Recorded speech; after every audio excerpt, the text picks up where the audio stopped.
What's up, everyone, and welcome to episode 17. At least I think it's episode 17. It's kind of crazy that we're at this point now. I'm forgetting what episode it is.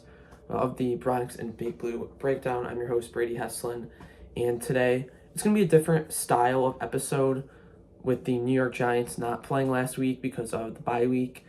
I'm going to be doing something that might take a bit, but I'm literally going to go through every single position on the team and kind of just discuss who's playing well, who's not playing well, go through some stats, and just kind of look at the Giants as a whole, which obviously will not be good at a 2-11 record. And then for the Yankees, Brian Cashman did a few quotes this week at winter meetings, so we'll kind of talk about that a little bit. And then I have a special announcement at the end of this episode, so stay tuned. But let's get right into it. We will talk about the Giants first. Just looking at them as a whole, going through player by player. This should be like a mid-season thing, but because the Giants had such a late bye, I have to do it now during week 14. So we'll start at the quarterback position and start with probably the only reason a lot of people are even watching Giants games right now, Jackson Dart. So Jackson Dart has played 10 games. But it's kind of skewed because of, 2 games he came in with he had one rush at the beginning of the year. But he is 145 for 228. That's a 63.6% completion percentage. 1,556 yards. That's a 6.8 average. 11 touchdowns, 3 interceptions. He's taken 23 sacks. And rushing, he is 61 for 337 and 7 touchdowns, 2 fumbles, 1 lost. Jackson Dart has completely exceeded expectations for me this season. And I'm not saying I thought Jackson Dart was going to be a bad player or anything like that, but when the Giants first drafted Jackson Dart, I thought that this Commanders game would probably be his first start. I thought coming out of the bye, because you have Russ, you have Jameis, you can get through 13 games of those two. No, Jackson Dart starts week 4, goes out, wins that game. Then a couple weeks later goes in, beats Philadelphia, and he just looks comfortable. That's the big thing. He looks comfortable, and he's shown a lot of great flashes, and we've already seen a lot of growth from him, during the season, and it's nice that we can defend Jackson Dart using good play and not having to say, oh, he's just a rookie. 11 touchdowns, 3 interceptions is phenomenal for a rookie. It really is. It's really, really good. And, in 8 starts, only 3 interceptions. That's really good right there. Obviously, he has his flaws. People will point at him taking hits. I don't think it's as big of an issue as some people make it out to be. Obviously, you want to see him slide more and that kind of thing, and maybe get out of bounds a little bit. But, I don't think it's as big of a deal as people are making it seem. The accuracy at times, it was more earlier in the year, especially on some deep passes, was a little iffy, but it's definitely gotten a lot better. Only 155 yards a game, though. They're not necessarily just letting him just kind of sling it. Again, he's a rookie. So, overall, I've been super pleased with Jackson Dart. I don't think there's a Giants fan out there that is like, oh, Jackson Dart's not playing. Like he's completely exceeded expectations. This, lost season is not, his fault. They don't win the Chargers game if Russell Wilson is at quarterback. Maybe Jameis Winston, but they definitely don't win that game. And then the Philly game, the Giants did win by a decent margin, but it was mostly because of Jackson Dart, especially his rushing ability. So Jackson Dart has completely, exceeded preseason expectations for a lot of Giants fans, and I'm super excited for his future and just want to see him, continue to develop. The other 2 quarterbacks, Russell Wilson, it's sad, man. It's really sad seeing what's happened to Russell Wilson. He's 69 for 119, that's 58% completion percentage, 831 yards, 3 touchdowns, 3 picks, and he is 18 for 106. on the ground. I mean, he's completely washed. He's done. He's a healthy scratch now for the Giants as the emergency third quarterback. The Giants signed Russell Wilson, and we know his limitations. He's not going to see the middle of the field. The legs aren't what they used to be, but I mean, he's cooked. I mean, he is just washed. I mean, he was staring at the rush, doing circles in the pocket, throwing the ball away on 4th and goal. I mean, he just did not look good at all. I mean, we saw Brian Dable lose his mind when he had to go in for 2 plays when Jackson Dart was getting evaluated for a concussion. Just really bad, and it sucks because this guy's a legend. I mean, one of the best quarterbacks, of the last, 10, 15 years, but he's just not what he used to be, unfortunately. And then Jameis Winston only appeared in 2 games, 37 for 65, 567 yards, 2 touchdowns, 2 picks, and then 7 for 23 on the ground with a touchdown. In the 2 games that I saw of Jameis Winston, he showed nothing that says that he shouldn't be the backup quarterback next year. He's on a pretty team-friendly deal.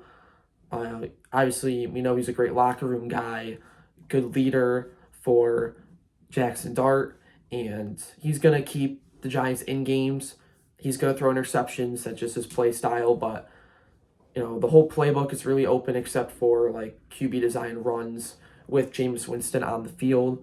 So I was perfectly content with what I saw from Jameis Winston in the 2 games, and yeah, he will definitely be the backup quarterback next year.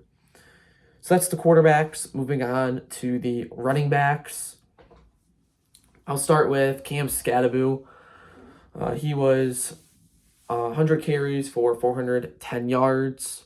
That is good for 4.1 yards a carry, 5 touchdowns, and 1 fumble that was lost. And then in the receiving game, he was 24 catches for 207 yards and 2 touchdowns. Another guy like Jackson Dart that completely exceeded preseason expectations for me. Going into the season, I completely expected Tyrone Tracy to be the lead back, and maybe Scadaboo would be that power back, maybe a guy that can come in and maybe block a little bit. But I mean, Tyrone Tracy got hurt, and Cam Scadaboo took the job and was just running with it until the unfortunate injury. A big question coming out of college for him was, is he going to be able to break the tackles like he did in college to NFL players, and especially linebackers and defensive linemen? And he showed this year that he absolutely can do that. I mean, he took Zach Bond off his feet in that Philadelphia game. I mean, he just plays with just a different energy, it feels like, than everyone else. Again, we know he can lift the team spirit, good for morale, good locker room guy, and it's just super unfortunate what happened to him with that injury. But I'm super excited for Cam Scadaboo next year, and he had a very good year. Now a guy that has been really disappointing this year, and that's Tyrone Tracy.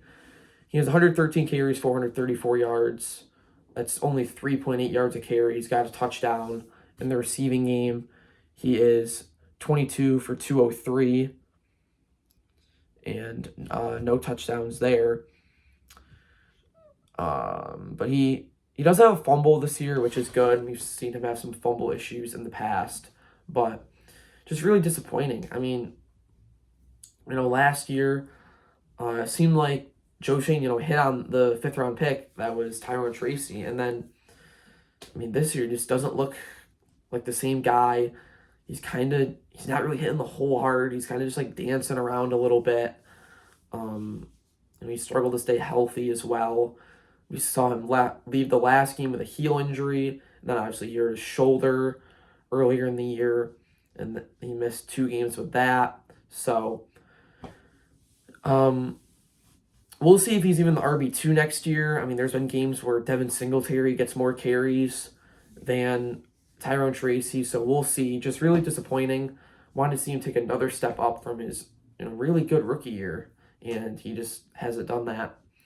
And then the final running back is Devin Singletary. Singletary is 86 for 306 with 3 touchdowns, only 3.6 yards a carry though. And then in the receiving game, he is 12 for 126. He's been fine. I mean, only 3.6 yards a pop. He's been solid in like that power back role with Scadaboo out. It is interesting though, he is out carrying Tyrone Tracy in some games. I don't really like that, especially when the Giants have 2 wins. Like, let's see, what you got out of Tracy and not Singletary, who's not going to be part of your future plans. So I'll discuss a little bit more, as this season winds down, if maybe he's a cut candidate or, what the deal is with Devin Singletary. But I don't think many people watching this are like super interested in a Devin Singletary breakdown. So I'm going to move on. I don't want this to take super long, but it probably will. But I'm going to try to kind of go through it fairly quickly. Now for the wide receivers. First guy we'll start with is Wan'Dale Robinson. Wan'Dale is 73 for 828 and 3 touchdowns. He's having a career year. He had 2 career games this year, one against Dallas, one against Detroit. And he is just a really tough guy to evaluate because I don't know what the Giants are going to do with him this offseason. I don't know how much money he's going to get. It's just really tough to kind of decipher what he's going to be going forward, because with Malik Neighbors coming back, what's his role really going to be and how much, obviously he's in a contract year. So, is he motivated to play a little bit better? We've seen that a lot out of players in all different sports. And, is he more like, the player this year or the player in the past? It's just really tough. We're going to have some tough conversations, I think, after the season on Wan'Dale and what I would do with him and what the Giants should do with him. But, we'll talk about him just as a player this year. And it's clear he's taken a huge step up. The yak is getting better. I don't really see him much as a down-the-field threat, but he's been a lot better than he has been in years past. I mean, he's averaging 11.3 yards a catch, which is far better than what we've seen in past years from him. So, we'll see. I mean, we'll see. Super pleased with him, though, this year. He's another guy that's kind of exceeded expectations for me this season. But again, how much of that is because of no Malik Neighbors, no Darius Slayton in a few games? And, I mean, there were games where it was Wan'Dale Robinson, Low Jordan Humphrey, and Jalen Hyatt at receiver. So, obviously, this guy's going to get targets. He's going to get catches. But, and I'm not using that to discredit him. I'm just saying, what kind of player really is, Wan'Dale Robinson. But super pleased with him this year. He's been a bright spot on the offense for sure. Now, the next guy in receiving is Theo Johnson. He is 42 catches for 456 yards and 5 touchdowns. The big thing with Theo is the hands. I mean, you got to catch the ball. He's had a lot of drops this year, and it's super frustrating. But it is clear that him and Jackson Dart have a connection. So, I want to see him take more of a step up. I really do. But he's a tough player because he's got the tools, and he's a good athlete. It's just the hands. I mean, you got to catch the ball, and he struggled with that at times, especially early on in the season. We'll see if the Giants can just roll out with him again at tight end for the 3rd year in a row, or if they're going to bring in someone else. I don't know. I'm comfortable with him being on the field a lot and, being one of the starting tight ends, but I don't know if you're going to only have Theo Johnson. You might want to improve the backup or something like that in the offseason. Darius Slayton, this is a guy that's been super disappointing. He's got 26 catches for 470 yards and a touchdown. When Malik Neighbors went down, I said, Darius Slayton, you got to step up. You have to step up. And he just hasn't so far. He really hasn't. The drops have come up, injuries have come up, and he just has not looked like the same player. And unfortunately, the Giants gave him an extension last offseason, and that's not looking too great right now. Just kind of sucks with how he's played. And he's a guy I'll definitely be watching for these final 4 games because I need to see improvement from Darius Slayton. Malik Neighbors is on here. I mean, he was 18 for 271 and 2 touchdowns. I mean, he was playing really good football until he got hurt. That Cowboys game was, crazy. Tough to really, give much of a take on him considering he only played 4 games. So kind of move on from him. Daniel Bellinger. He's got 12 catches for 202 and a touchdown. feels like he's either going to have no catches or maybe like 30 yards. It's kind of tough with him. He did have one game where he was 3 for 88. So if you take that away, I mean, he's like 9 for 120. Backup tight end. I mean, he's going to catch the ball. He's not really going to drop the ball, but outside of that, he doesn't have a huge role. Isaiah Hodgins, he's 8 for 103 and a touchdown. I'll keep saying it. I cannot believe this guy was not on the roster out of camp, and I really can't believe he was not signed right after Malik Neighbors got hurt. It took a Darius Slayton injury and Lil Jordan Humphrey being poached by the Broncos to finally bring in Isaiah Hodgins. And I think this is a guy they should keep around. He's reliable. He's going to catch the ball. He's going to be in the right spot at the right time. And as like a wide receiver 4, I feel like that's exactly what you want out of a guy like that. So I really like Isaiah Hodgins. Jalen Hyatt. I've said pretty much everything I want to say about Jalen Hyatt. He's 5 for 35. He's just wasting a roster spot. I mean, I could talk for the next hour about Jalen Hyatt and how the Giants have, handled this whole Jalen Hyatt situation. At the end of the day, this guy shouldn't be on the roster. He has no value. None. He doesn't play special teams. He has 5 catches all year. He's not the deep threat that he used to be. He can't catch the football. He doesn't run the right routes. And even when he's trying to run the right route, he doesn't because he's not a good route runner.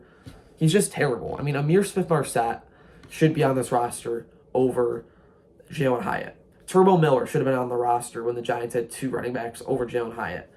A fourth safety should have been on the roster when Tyler Nubin and Javon Holland, or even one of them, was hurt. Like, there's just so many positions that they could have used another player at and just didn't. So, yeah, and there's Bo Collins. He's hurt. He was 6 for 25. Gunnar Olszewski, I'll talk about him when we get to special teams. Chris Manhertz is a catch for 7 yards, and Ray McLeod 1 for 5. So that is the offense. Now let's move on to the defense. Let's start with the defensive line. We'll start with Brian Burns. So Brian Burns is having a career year. He's got 13 sacks on the year, 18 TFLs. Career year for Brian Burns. He slowed down a little bit in the last couple of weeks, but that was kind of expected. I mean, we couldn't ask for much more out of Brian Burns. I mean, the team this year has 29 sacks, and Burns has 13 of them. The next closest is 3. Brian Burns is, really carrying the sack total. Some of his sacks are kind of fluky. I can't lie. I mean, the one where Mahomes threw the pass backwards, that counts as a sack for Burns. And then there's another one, I think, was it Jordan Love just kind of slid and gave up, and Burns got credit for that one. But, I don't really care about that. Numbers don't lie, and he's having a career year. Overall, I think the pass rush has been disappointing from what we were kind of expecting it to be at the beginning of the year, but it's not because of Brian Burns. That I can assure you. We'll move on to Kayvon Thibodeau. He's missed the last 3 games due to an injury, but in 10 games, he had 2.5 sacks, 5 TFLs. He started off hot and then kind of slowed down and got hurt. Kayvon could definitely be a trade candidate in the offseason, I think, especially if they want to draft another edge kind of high up in the draft, because there are some good ones. We'll see. He does have his 5th-year option, so he will be on the team next year. I think his future is kind of murky with the Giants. I want to see him back on the field because I think these final 4 games will, kind of see what type of player he is, because he started hot, then he got cold. I'd like to see where he finishes his season. Dexter Lawrence, he's got half a sack, 2 TFLs. In my opinion, I don't care. I mean, I do care what the film says, but at the end of the day, this guy was ranked the 17th best player in the NFL last season. And this year, he just has not been that at all. He's not been the same player. I mean, the Patriots game last Monday was embarrassing. Dexter Lawrence should be embarrassed by that game. I mean, the Patriots were rolling out 2 backup offensive linemen, and their center was sick. He was playing through an illness. And this guy was just nowhere to be found. I mean, Like the film, I mean, he still looks like a good player, but like he's not the old Dexter Lawrence, and the Giants need more out of him. They just flat out do. I mean, this guy should be the best player on the team. He should be the best player on the team, and he has not played like that at all this year. I mean, I shouldn't say at all, but like, you know, maybe he's getting some hits, some pressures. He's helping in the run game for sure, but he just, it's just frustrating, man. I mean, this guy was a top 20 player in all football, not just offense, not just defense. You know, I thought he was the best nose tackle, even best defensive tackle in the NFL last year. And this year, he's just been not good. I mean, he's been good, but not top 20 player level. So, I don't know, I'm just frustrated with him, honestly. Then you have Raheem Nunez-Roches. He's got 3 sacks. I mean, you could kind of throw all the backup defensive tackles. You have Nunez-Roches, Alexander, Robertson Harris, Davidson. I mean, all those guys. I mean, Nunez-Roches has 3 sacks. Alexander is 2.5. Elijah Garcia has a sack. And then you got Robertson Harris. Elijah Chapman came up for a game. I mean, all those guys, they're not very good. I mean, Alexander's shown flashes in the pass rush, but then again, none of these guys are good in the run game, and the Giants' run defense sucks, and they are a big part of that. So that's a position they have to improve. I mean, they absolutely have to improve defensive tackle in the offseason. You can go into next year with Dexter Lawrence, hopefully an improvement. You can have Darius Alexander kind of as your third guy, and hope that he can improve in the run game. Abdul Carter, kind of skipped over him. He's got 1.5 sacks, 1 TFL. He does lead the Giants if you combine sacks, pressures, and quarterback hits. The last couple games have been kind of disappointing. You know, the Patriots game was better. The whole meetings thing is really frustrating with him, you know, missing meetings and that kind of thing. He's just got to kind of grow up a little bit. I still believe in Abdul Carter. I know the numbers don't look phenomenal on paper, but he's getting the pressure, he's getting the quarterback hits. The Giants put a lot on his plate early on in the season. So, you know, really, these Final Four games, I know I keep saying it about, Wandale and Kayvon, but, like, if there's one player I'm watching these Final Four games, it's Abdul Carter, because he's got to get some sacks on the board. He's got to get some sacks. The thing that's kind of frustrating for me is the Defensive Rookie of the Year is kind of, like, up in the air right now. If this guy was having the year that we thought he was going to be, he'd be running away with that award. He still kind of has a chance if he can finish strong, maybe if he gets like 4 sacks in the Final 4 games. But, yeah, just doesn't have the counting numbers. If he keeps playing how he's playing and the season ends, maybe he's got like 2.5 sacks. Will I be like happy? No. But, I mean, I'll be content with it. But he'll have to take a big step up next year, in my opinion. All right, sorry, I had to go do something quick, but moving on. So we're going to talk a little bit now about the linebackers. We'll start with Bobby Okereke. Let me sort by tackles here. So Okereke, he does have 110 tackles. I mean, I think that's more just him being on the field a lot and, that kind of thing. He's not played very well. He's not been great in the run game. He has not been great in coverage. Just like everything as a whole, he's gotten worse in his years as a New York Giant, and that is super frustrating to me. We'll see. He's another cut candidate in the offseason, but I don't know if they can cut this guy because they just have, like, nothing. I mean, they have Okereke, McFadden, Muasau, Bozeman, Flanagan Fowles, Barnes. I mean, like, that's another position they really need to improve this offseason is linebacker, and we can kind of talk a little bit more about some of the other guys. Zyger Barnes has shown some flashes. He's not a guy you can really count on. Muasau is not very good. Bozeman's not a future asset. So, I mean, the linebackers are just as responsible for the poor run game as the defensive line, in my opinion. They've not done a very good job. And other guys have not done a very good job are the safeties. Tyler Nubin is probably one of the most regressed players on the Giants this year. I mean, it's not good when you go from a rookie to a second-year player and he got worse. I mean, he isn't playing with confidence. His instincts aren't very good. He's slow. It doesn't look like he trusts himself, really, especially in the run game. We've seen multiple instances. Saquon Barkley just ran right by him. Jameer Gibbs not Jameer Gibbs. it was just Saquon. That's just the one example I can think of off the top of my head. But there's more where there's this guy who just run right by him. He's not fast, and when you don't have the instincts, there's not a very good player. You got Dane Belton, good special teamer, but not a guy you really want to rely on all the time. Javon Holland, he's been good, but doesn't have the takeaway numbers that you'd like, and that kind of thing. And it just makes no sense to me that the Giants let Xavier McKinney go, and then the year later they pay a guy like Javon Holland. I mean, I don't know. I'm trying to kind of go through this kind of quick. Corners, Paulson Adebo's been frustrating. Doesn't have a takeaway, which is what the Giants kind of paid him to do, and he struggled in coverage and only played 8 games. So Adebo's been not great. Deontay Banks, I think everyone here knows how I feel about Deontay Banks. Just completely awful. Cordell Flott, he might be the most improved player on the Giants this year. He has been a huge positive for this team overall.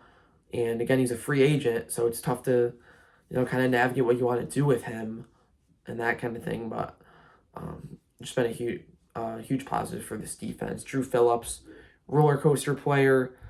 I don't think he's really a guy you can rely on a ton at this point, and slot corner might be a position they need to improve in the offseason. So I think I pretty much hit everything.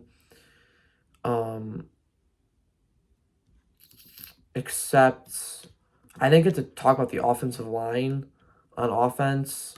Because they don't really have offensive line stats on here, because I was hoping maybe they had it down here, but they don't. So I'll talk about the offensive line briefly, talk about the special teams, then we'll move on, because I know this is getting kind of long. But the offensive line, Andrew Thomas, all-pro level player, playing really good football, some of the best football he's played in his career since coming off that injury. I'd love to see him getting an all-pro honors, but I don't know if he's going to get that just because he missed a couple games early on in the year.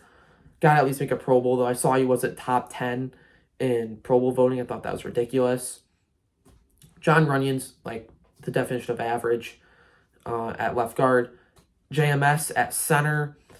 Not very good in the run game. He's a little better in the pass game. He's a smart player, though.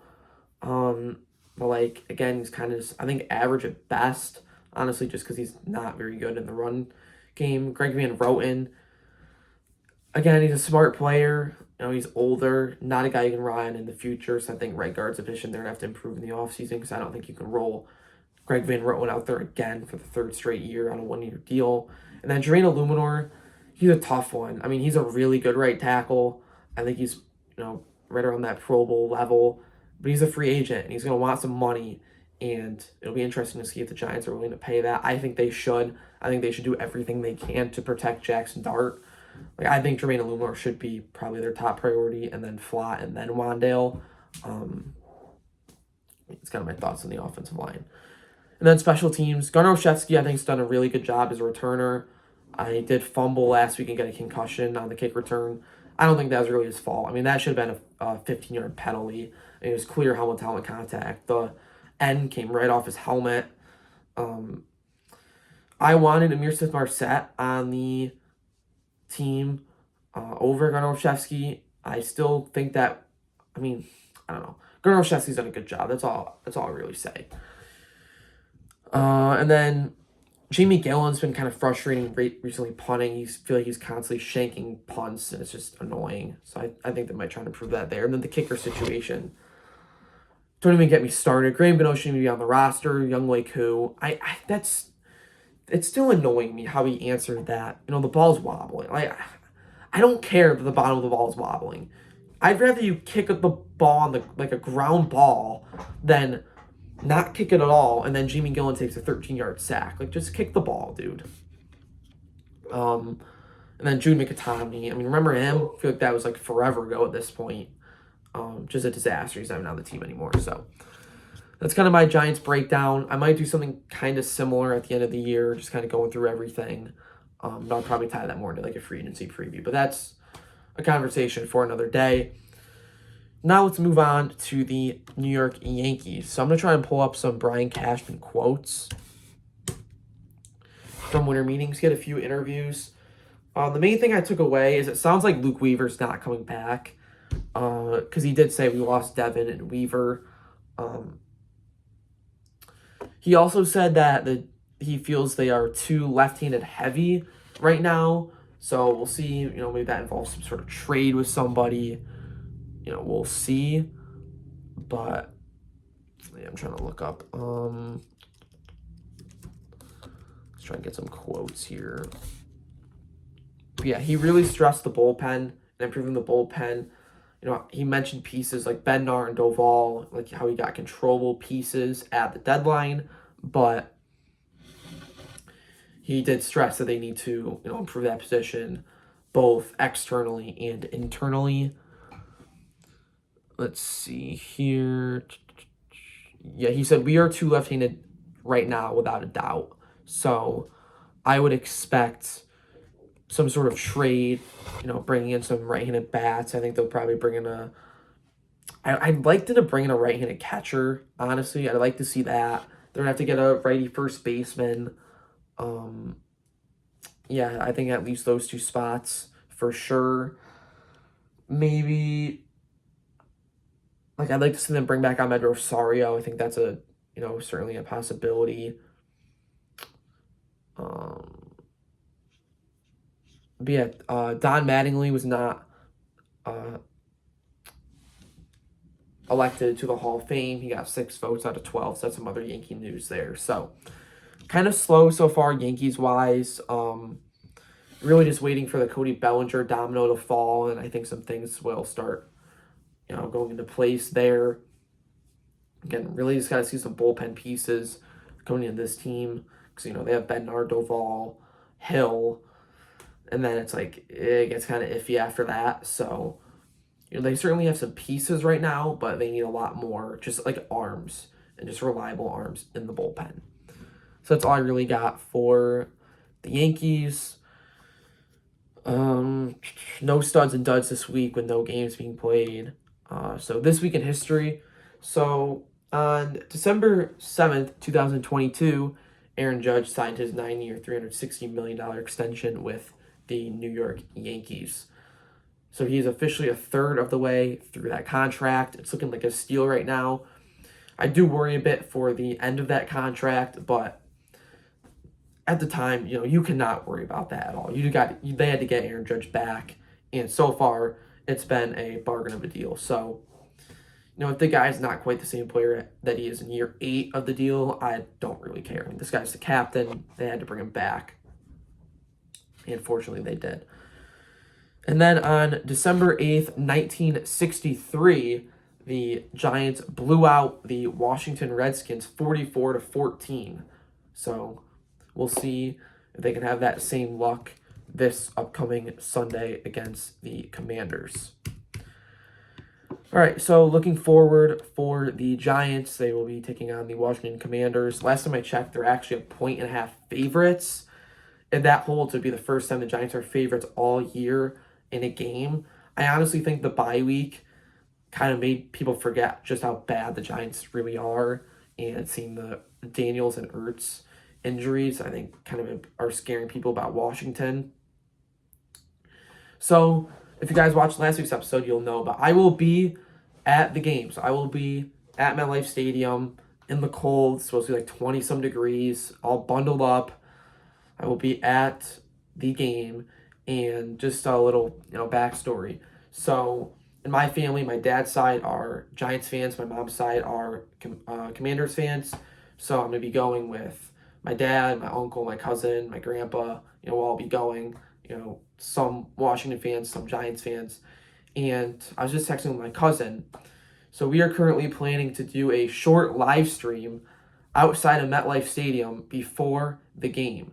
So if you're watching this and you're interested in it, please, please, please follow my social medias. I'm just throwing it together. Literally like an hour ago, I asked him and he said he'll do it. So please follow my social medias. I'm going to have updates there. It'll be sometime, I guess, between like 10 and 11 o'clock in the morning. We'll see. Again, follow my social medias. I have it on there. I'm planning to just do an Instagram live. I cannot go live on my YouTube channel. It's a long story. I'm not going to get into it, but I can't do it. So I'm thinking the easiest way to do it will just be on my Instagram. And I'll see maybe if I can download it and then upload it to YouTube. We'll see. But he's a Washington fan. I'm a Giants fan, obviously. So we're going to be kind of breaking down the game a little bit. Again, I mean, it's a 2-11 team against a 3-10 team. You guys might have a ton of like rooting interest in it, but with my family, it'll be kind of a big game for us. So that's just kind of my little announcement there. I think it'll be a cool thing. Bobby Skinner and the Football Grump, the hosts of Giants Nation, will also be at the game. So depending on where they're sitting or tailgating, I might try and get a picture and talk to them for a little bit. So that's about all I got for this episode. I'm sorry if the Giants breakdown kind of ran a little bit long. I just didn't really know what to talk about with the bye week, and I mean, the team's bad, so there's not like a ton to talk about. And I already talked about the Joe Shane press conference, so yeah, that's all I got. Please like, subscribe, follow wherever you're watching or listening. Again, follow my social medias. All the links are in the description. I'll have more information about the live stream there. And yeah, until next time, let's go Yankees and let's go Giants.